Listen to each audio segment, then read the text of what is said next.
Assalamualaikum warahmatullahi wabarakatuh. Kami dari kelompok 9 akan menampilkan hasil presentasi kami yang berjudul Perdagangan Internasional.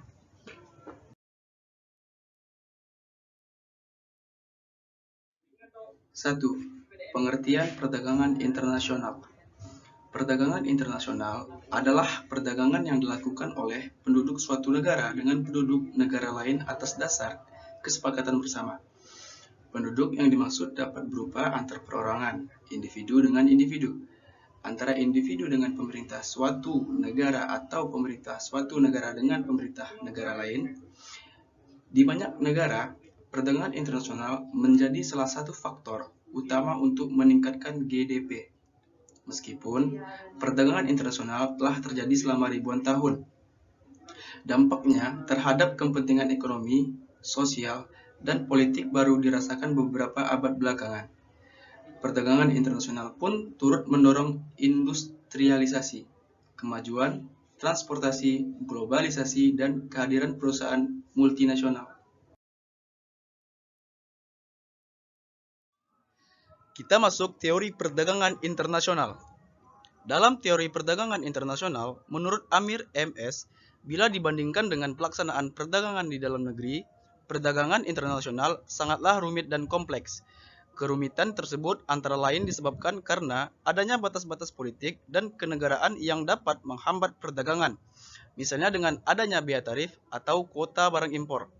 Selain itu, kesulitan lainnya timbul karena adanya perbedaan budaya, bahasa, mata uang, taksiran dan timbangan, dan hukum dalam perdagangan. Ada beberapa model perdagangan internasional di antaranya. Model Ricardian.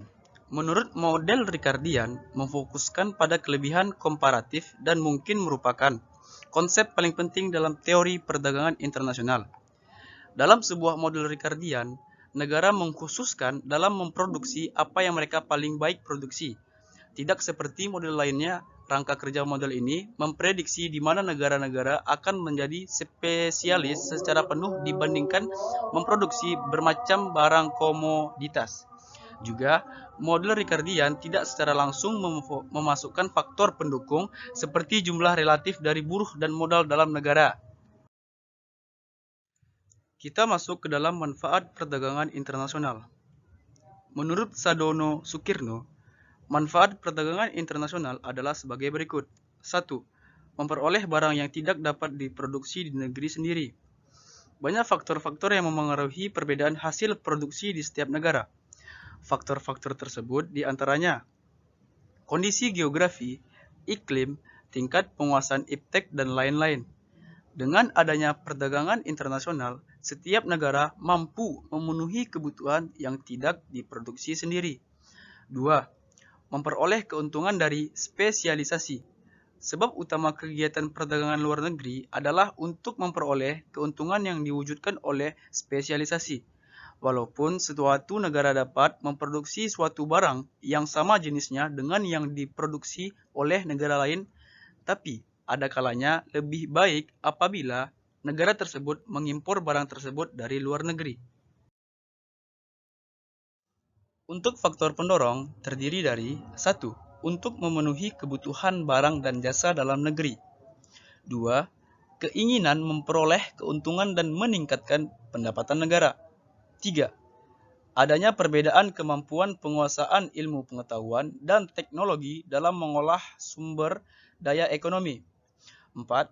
Adanya kelebihan produk dalam negeri sehingga perlu pasar baru untuk menjual produk tersebut. 5. Adanya perbedaan keadaan seperti sumber daya alam, iklim, tenaga kerja, budaya, dan jumlah penduduk yang menyebabkan adanya perbedaan hasil produksi dan adanya keterbatasan produksi. 6. Adanya kesamaan selera terhadap suatu barang. 7. Keinginan membuka kerjasama, hubungan politik dan dukungan dari negara lain. 8. Terjadinya era globalisasi sehingga tidak satu negara pun di dunia dapat hidup sendiri. Baik, kita masuk ke dalam sistem perekonomian. Sistem perekonomian adalah sistem yang digunakan oleh suatu negara untuk mengalokasikan sumber daya yang dimilikinya baik kepada individu maupun organisasi di negara tersebut. Perbedaan mendasar antara sebuah sistem ekonomi dengan sistem ekonomi lainnya adalah bagaimana cara sistem itu mengatur faktor produksinya. Dalam beberapa sistem, seorang individu boleh memiliki semua faktor produksi. Sementara dalam sistem lainnya, semua faktor tersebut dipegang oleh pemerintah. Kebanyakan sistem ekonomi di dunia berada di antara dua sistem ekstrim tersebut. Selain faktor produksi, sistem ekonomi juga dapat dibedakan dari cara sistem tersebut mengatur produksi dan alokasi. Sebuah perekonomian terencana memberikan hak kepada pemerintah untuk mengatur faktor-faktor produksi dan alokasi hasil produksi. Sementara pada perekonomian pasar, market economic, pasarlah yang mengatur faktor-faktor produksi dan alokasi barang dan jasa melalui penawaran dan permintaan. Untuk macam-macam sistem perekonomian. 1. Perekonomian terencana. Ada dua bentuk utama perekonomian terencana, yaitu komunisme dan sosialisme. Sebagai wujud pemikiran Karl Marx, komunisme adalah sistem yang mengharuskan pemerintah memiliki dan menggunakan seluruh faktor produksi. Namun, lanjutnya, kepemilikan pemerintah atas faktor-faktor produksi tersebut hanyalah sementara. Ketika perekonomian masyarakat dianggap telah matang, pemerintah harus memberikan hak atas faktor-faktor produksi itu kepada para buruh. Uni Soviet dan banyak negara Eropa Timur lainnya menggunakan sistem ekonomi ini hingga akhir abad ke-20. Namun saat ini hanya Kuba, Korea Utara, Vietnam, dan RRC yang menggunakan sistem ini. Negara-negara itu pun tidak sepenuhnya mengatur faktor produksi. Cina, misalnya, mulai melonggarkan peraturan dan memperbolehkan perusahaan swasta mengontrol faktor produksinya. 2. Perekonomian pasar. Perekonomian pasar bergantung pada kapitalisme dan liberalisme untuk menciptakan sebuah lingkungan di mana produsen dan konsumen bebas menjual dan membeli barang yang mereka inginkan. Sebagai akibatnya, barang yang diproduksi dan harga yang berlaku ditentukan oleh mekanisme penawaran permintaan. 3. Perekonomian pasar campuran. Perekonomian pasar campuran atau Mixed Market Economies adalah gabungan antara sistem perekonomian pasar dan terencana. Menurut Griffin, tidak ada satu negara pun di dunia ini yang benar-benar melaksanakan perekonomian pasar ataupun terencana. Bahkan negara seperti Amerika Serikat, meskipun dikenal sangat bebas, pemerintah Amerika Serikat tetap mengeluarkan beberapa peraturan yang membatasi kegiatan ekonomi. Misalnya larangan untuk menjual barang-barang tertentu untuk anak di bawah umur, pengontrolan iklan, dan lain-lain. Begitu pula dengan negara-negara perekonomian terencana.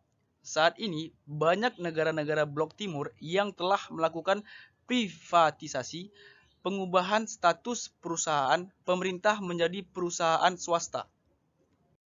Baik, kita lanjut ke dalam efek terhadap produksi.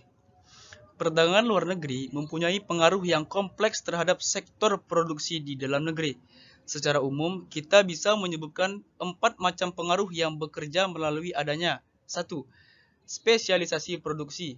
2. Kenaikan investasi surplus. 3. Fan for surplus. 4. Kenaikan produktivitas.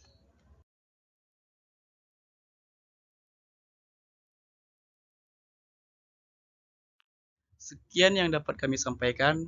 Bila ada penyampaian yang kurang tepat, kami mohon maaf. Wabillahi taufik walhidayah. Assalamualaikum warahmatullahi wabarakatuh.